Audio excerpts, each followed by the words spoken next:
on Monday, the 15th of September 2025. It's coffee time with Peter Gomez. We are with the official spokesman of the United Democratic Party. Almamy has been silent for a very, very long time, and we are privileged that he's chosen coffee time with Peter Gomez to break his silence.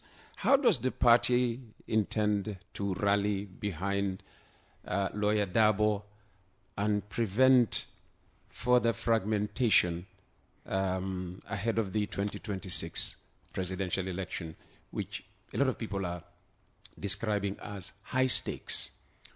All elections are high stakes because they are about the future, Peter. Yes. We have had very difficult times. No doubt about it, these last 2-3 months have been very tense for our party. But it is the duty and the responsibility of the leaders to rise to the occasion. We have had this competition. Should that strain the bonds of affection and unity within the party? I don't think so. What I was saying earlier is that we must have a captain. But the team must also, in every part of the party, do their job. Like I said, also, I think it's only fair to pay tribute to Mr. Tombong Sedi. You would bear me out in this. Whenever there is an issue, Tombong is on top of it, gets it to Peter Gomez, gets it to Papsen, gets it around. And that's the kind of leadership that the UDP presents to the Gambia, that there are dedicated men and women in this party for the last 29 years or so who have been fighting the good fight that Gambia should be united, it should be democratic, it should be a prosperous country. So the party would, of course, come up with a manifesto, a revision of the last manifesto, because most of the issues have stayed alive and relevant, and we would be able, in the final analysis, to bring the separate elements of the party. I mean, disagreement is natural, is inevitable, even between husband and wife, father and son, and reconciliation. Really, we should all seek to do it in a peaceful, democratic way, because we are trying to get the will of the people. We are in the business of winning hearts and minds. President Barrow has congratulated Lawyer Dabo, but with this selection, we are now poised for a rematch against President Barrow. How is the party preparing this time? What will you do differently to ensure that you put up, a stronger fight? Yes, it's not a one-day process, but most importantly, our strategy for 2026 cannot be the subject of radio, television. Open conversation. I hear this all the time. Yeah, but obviously for good reason, because you have to look at data, what it is telling you.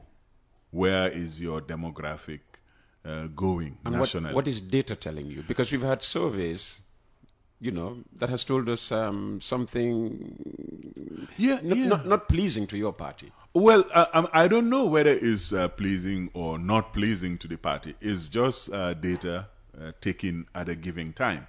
But 15 months out, Peter, it would be, if not foolhardy, but it would be a brave heart who would predict the outcome. Everybody hear the saying, though a little bit of a cliche, that 1 week is a long time in politics. Things evolve, they continue to change, but I think what is important is to maintain the Republican character of our republic. This is the 60th anniversary of our independence. This is the 50th anniversary of our membership of the ECOWAS. Already we have seen crisis of legitimacy in the Sahel, Mali, Burkina, and Niger. This kind of crisis of legitimacy is something that we should guard against. We should try and organize, design our institutions so that whenever they pronounce on any national issue, people have reason to believe that they are credible, that these are legitimate functions of an organization. And that brings me back to the question, of course, of electoral reforms, of the recent changes in the chairmanship of the IEC and the deputy chairmanship. These are really welcome developments. People have been calling for it. But the whole process of diaspora voting, how do we organize and make sure that our election process is modernized? A huge country like India, close to 500 million people vote in their last election. So the election went for, I don't know, a whole month or so, but they ensured that everybody who was eligible to vote voted. So we need to also recruit technology in our data analysis as well as in our election processing, because I think it's extremely important that as the 21st century gets into the second quarter, our institutions are robust and resilient, and they are able to deliver legitimate and credible results. So at the end of the day, our preparation, our strategies, like I said, will rely on technology, will use data as it is produced real time, and will also audit the voter register, voter roll. These are all things that I think every patriotic Gambian must endeavor to ensure that our elections are not only free and fair, but only Gambians participate in our political process. And I think... what are you suggesting there? That Gambians non-Gambians have been participating in our election process? Oh, Peter, this is a public secret. This is a public secret. A member of parliament of Senegal stood in the parliament of Senegal and said so. That Senegalese have Gambian documents, and all of them at the expense of not even to some extent of losing their Senegalese identity. I mean, this was said. Yeah, but having identity, Gambian identity, does not necessarily mean that they participate in our elections. We went to court to just prove that. And the case was thrown out? On a technicality. Not for lack of evidence? Not for lack of evidence. Okay, that needs to be clear. Yes. That needs to be clear. Yes. You talk about using technology in, our election processing. What about using technology in the actual, voting itself? Absolutely. For all of it, the whole value chain. Okay. Because you have lived away. Yeah, because people say, this is the most, proof, a system that we have, the marble. Yeah. I mean, on election day, that may be the case. But how are you going to facilitate diaspora voting without the use of technology? Peter, let's just take a simple example. Now, if you have a cash power meter, which I have, which you have, yes. Which every Gambian has, it has a unique number. Mm-hmm. And if you do not buy cash power for that unique number, you cannot put it, even if at all you have $1 million is on another number. So really, technology has gotten to a level of fail-proof level, and there is no reason why we cannot recruit it and rely on it to enfranchise Gambian diaspora who are not here. Why can't we have, what is it called? Mail service voting, mail-in voting. These are all things that are capable of attracting not only the young generation, but people who are far from polling stations, or who are in our missions abroad, or who are working for the United Nations. So it's just bewildering to me that your biodata from the day you were born doesn't change until the day you die. When you have a passport, it's the same biodata that is there with your picture.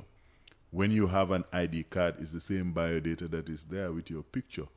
Why can these two documents that nobody is going to question or challenge, become our voting card, if you like.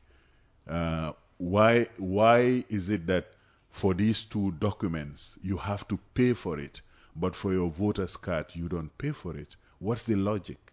It's making elections unnecessarily expensive, but you are putting aside tools that can really help you move in the modern world.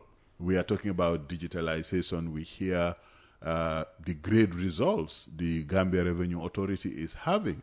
And in this regard, I would like to pay tribute to them, because if you are using technology effectively, your revenues have shown growth, exponential growth. We have seen the World Bank, the IMF, all commend the government, and probably rightly so. Of course, the follow-up question is, what is the government spending this massive resources? We'll reserve that for another day. Yes. So you welcome the new appointments at the top of the IEC, Jokuli and absolutely. Cherno Jallo. Absolutely. But you condemn, some of the electoral reforms, especially regarding the new election deposits.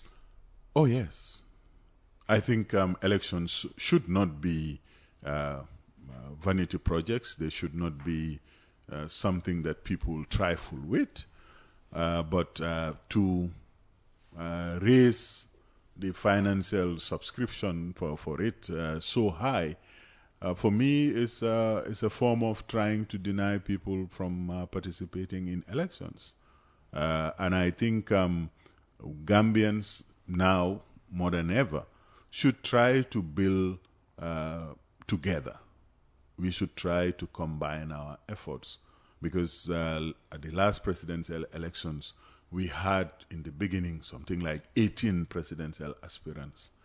And the argument is because the deposit was so cheap, anybody could get up and say, I want to be president. Yes. And that just, causes chaos. It does. It does. And so that's what they're trying to regulate now. They're saying you raise it to $2 million. I don't have a $2 million, to go and give the IEC, so I can never run for president in this country. Yes, and maybe you are best suited to be asking presidential aspirants why they are proposing such programs or such projects. And that, in my view, at least in my books, is a huge contribution to the health of our democracy. And we need that. That anybody can, join the fray. No. Okay. That you may not have 2 million to give, but you may have 10,000 to give to a political party or a politically organized movement that you believe would deliver a better Gambia to all. I mean, I really also don't... So this could work in favor of the UDP? Oh, absolutely. Oh, absolutely. Now, will you harness the potential? That is always the effort. Whenever an opportunity is presented, you analyze it and take a calculated risk and see what the cost-benefit analysis. But of course, Lawyer Dabo has no worries. I mean, somebody who just raised, $111,000. Yes, the Jellybars call him Gambia Lawyer Bar. Let's now, again, these are, questions I'll now be asking will be based on your personal opinion, not official UDP position. Okay. On Talib Bensouda. Yes. Withdrawing his candidacy, but also, pulling out of, his leadership position in the UDP as National Organizing Secretary. Yes, I think I had earlier alluded to something like that. Yeah. I think in a democratic organization, it's fundamental that one has ambition. Because if you don't have ambition, what's the point of joining an organization? And I think Mr. Bensouda has not been shy in expressing his ambition. But he had a caveat to it, that there would never come a day where he would compete with his father. Because I understand Mr. Dabo was classmates with his father, the late... Yeah, but surely he knew that Dabo had applied since the 26th of August. He applied on the 1st of September, a good 6 days before. Well, I don't know what he knew when he was applying.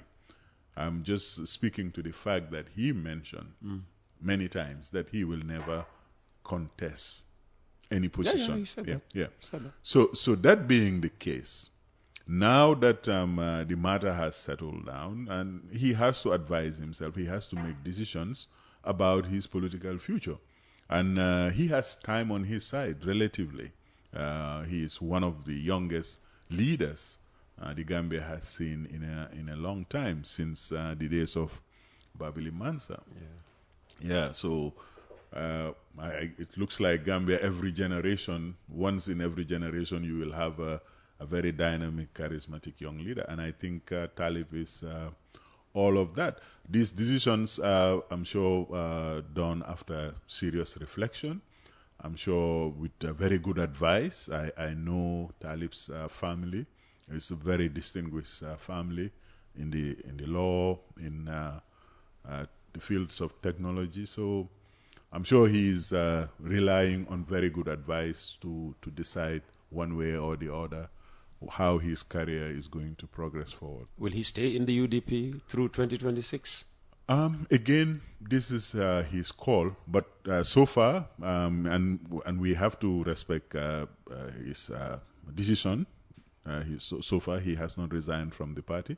Secondly, he's going through a very difficult time, having recently lost his father, and all these commission issues. So it seems as if a whole mountain has fell upon him, and I think we all owe him a duty of respect and consideration during these difficult times, both personally and from a political ambition point of view. Is the writing on the wall, given that people like Tombong Seidi and other, executive members of the party have resigned, citing him and his decision as reason, for leaving the party? That, for me, is indicative of his influence, Talib's influence within the... Not necessarily that he is about to form a party and these people, will be his, foundation members. No, it's not evidence of that. But you will remember people like the late Lamin Wajwara. These were also firebrand leaders of the UDP. They did not only resign from the UDP, they went on to form their own party. And they went on... You could have cited Adama Barrow. Oh, Adama Barrow's case, I think, is slightly different because he was compelled by coalition conditionalities to resign from the party. Thereafter, he was supposed to fulfill certain obligation according to Coalition 2016 terms and conditions. I think you were talking to Her Excellency, the former Vice President, a few weeks back on that issue. So it's slightly different from the Lamin Wajwara, because Lamin Wajwara also at the time was seen as a prospective leader. He was certainly a great orator, and he was very charismatic. In the end, in fact, he joined the Yahya Jammeh government as Minister for Local Government and Lands for a while. But just to explain that what the future of our politics is going to be really depends on what we as citizens demand of our political leaders, demand of our institutions. And if we disagree, I only hope that we don't become disagreeable as a result of that. And if we part ways politically, it doesn't fundamentally affect our basic human relations and human decency that has characterized Gambian politics for a very long time. Mm-hmm. So Talib hasn't resigned yet from the UDP. From the UDP, and the leadership is talking of reconciliation and name checking him. So the party, really would want to keep him, in the party through 2026. And my good friend Lamin Mane, who went to the wrong high school, Gambia High School, for that matter, is the one leading leading this conversation. Your late friend Oh. led the matter beautifully and ended it nicely. The late Babukar Gay. Be careful, Lawyer Dabo is listening. Yeah, I know. Babukar Gay said that there was a time in the Gambia. If you want to be anything, You went to St. Augustine's High School. No, you go to Gambia High School. Because we had the first A-level class. You went to St. Augustine. We had the first A-level class. That is true. That is true. You were made up at St. Augustine's because in the final days you go to Gambia High School. Now, all right, that's where That's where reconciliation with Talib. Is it possible? How difficult will it be? Again, given that, people have resigned who, held positions in the party, and the expectation is that, Talib will eventually join them in forming a new party under his leadership.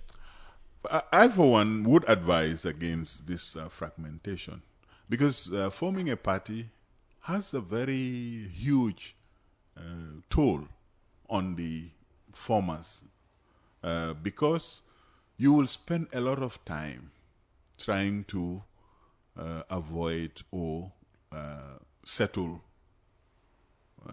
internal disagreements. We left this party and we have come with you all the way. Now newcomers are coming and you are placing them on top of us. So for me... We have seen how that has affected the NPP. No question about it. Okay. No question about it. So really, what is important, as far as I'm concerned, is for all of us who are in leadership positions to understand that each of us can play a positive and useful role, not only at the level of the party, but at the national level. If Peter Gomez's Coffee Time with Peter is famous nationwide as one of the broadcasts of record internationally, is because he is doing a damn good job. And everybody, wherever you are, with whatever you have, you can do a damn good job.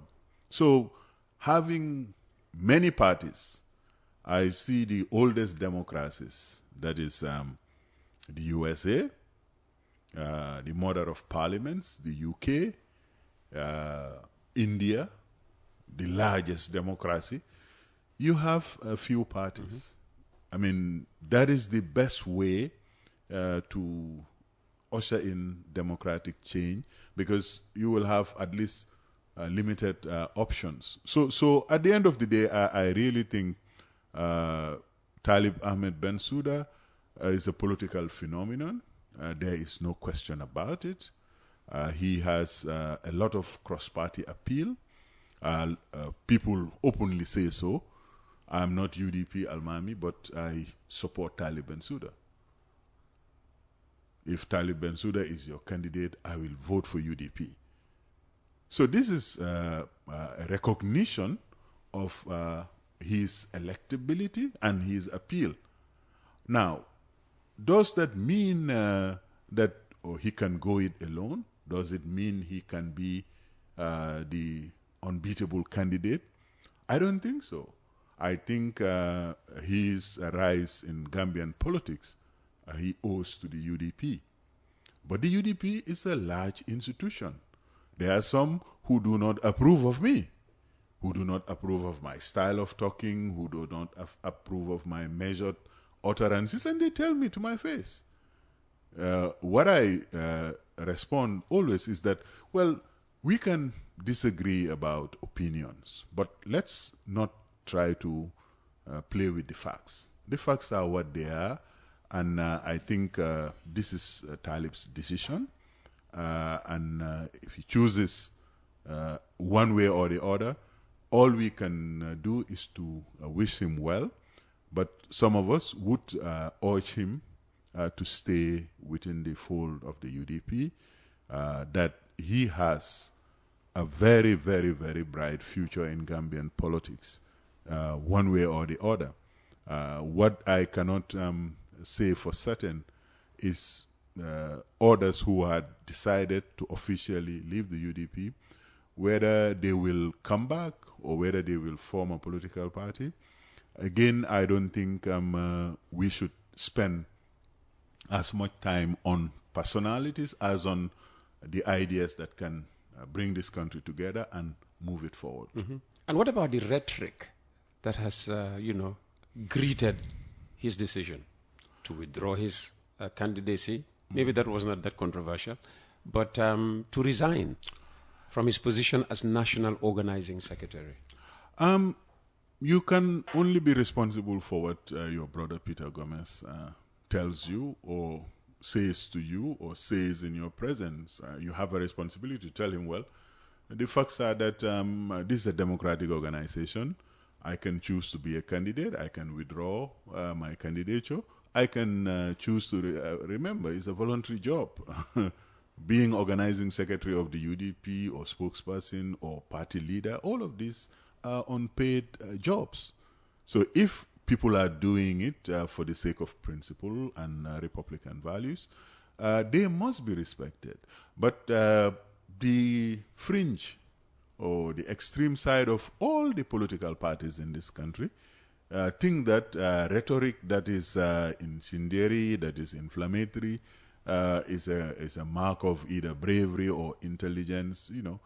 For me, I think most of it is informed by Brogadacio's assumptions about personality. I found Talib to be a very measured and a very effective leader for our party and for the KMC that he's been serving in 2 terms. We have to remember that it takes a lot of character to be able to be successful in this glare of the limelight in KMC. And those who do not agree with him, those who doubt his bona fides, must advise themselves, look at the facts. What are the facts? The facts are that this is a guy who has not done any infraction whatsoever. Administratively, you are bound to misstep, you are bound to misspeak, but those errors do not rise to the level where he deserves some of the comments, some of the rhetoric that is going his way. Almamy, it's a shame that you came so late. There's so much that we could still cover. I'm going to end with, is it a code of conduct that you were working on for the UDP in order to take care of what you loosely describe as, fringe members, who would hurl insults even at the party leader himself. Tell us about this code of conduct and when will it, come into play? Well, it's now in force. It has been recently approved by the executive committee. Obviously, the ideal situation is for it to be endorsed by the Congress next year, which is the Congress, but is already in force and really is meant for the party faithful. It's more of a mechanism to address grievances and conflicts, but ultimately it has a bite. There is a sanction portion of it which would rise up to the point of expulsion, because we want to make it absolutely clear that a certain kind of rhetoric that is incompatible with the ideals and the values of UDP, if anybody goes around saying that this is Peter Gomez's character or this is what we want to say about Peter Gomez and we are saying it because we are UDP, the party would have a process to fairly and equitably. Well, it's not a problem if what they're saying about Peter Gomez is the truth and nothing but the actual truth. Yes. The problem is when it's all fabricated. Yeah, indeed. That is the only time, in fact, it becomes an issue. When it is fabricated, it's malicious, it is based really on nothing but sentiments that are really misguided. So the idea of internal discipline and a code of conduct is meant to harness the party's huge potential, because we have like I said earlier, a very deep bench. We have really experienced Gambians who have decided on principle to join the party. So if those people in their day-to-day work for the party are subject to vilification, or our opponents are also always complaining that UDP is this, UDP is that, we would want to take care of our house, put our house in order, in preparation, of course, for 2026 to present to Gambians a credible and a vision that they can share and own, and maybe get this country to a better place. And just finally, what message might you have for critics who said that Almamy had left the party quietly, Almamy had lost his voice as a spokesman that's now taken over by Tombong and his team? It's based on lack of information and on, not being familiar with the processes of the party. I did explain earlier that yes, you did. The reasons why. But I am a card-carrying member. I am faithful to the principles of the United Democratic Party. And for the foreseeable future, I associate myself completely with the decision of the majority of the party, with the decision of the National Executive and the Central Committee.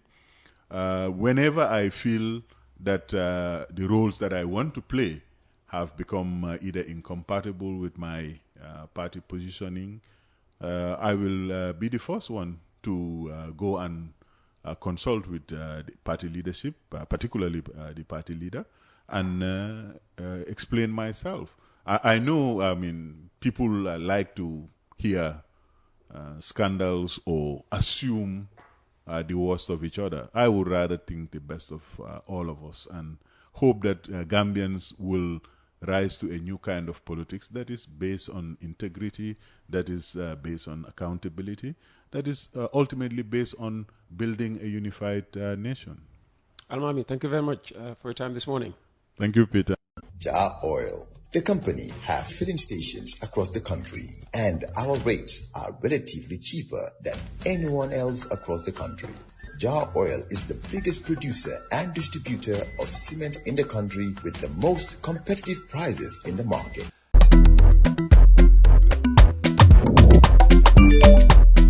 Axel jam si way. Yo, apply. Yo, luta do dede. Luta mo nulo jël moto nga andil ma xaalis. Hello? Bisul mu fay. What? Bisul mu fine. Oh, yes! Wave Axina Gambia. Deposit and withdraw money, pay bills and buy mobile credit without fees. Transfer money wherever in the country for only 1% fee. At Wave. Bisul mu fine? Wave. Your money is yours.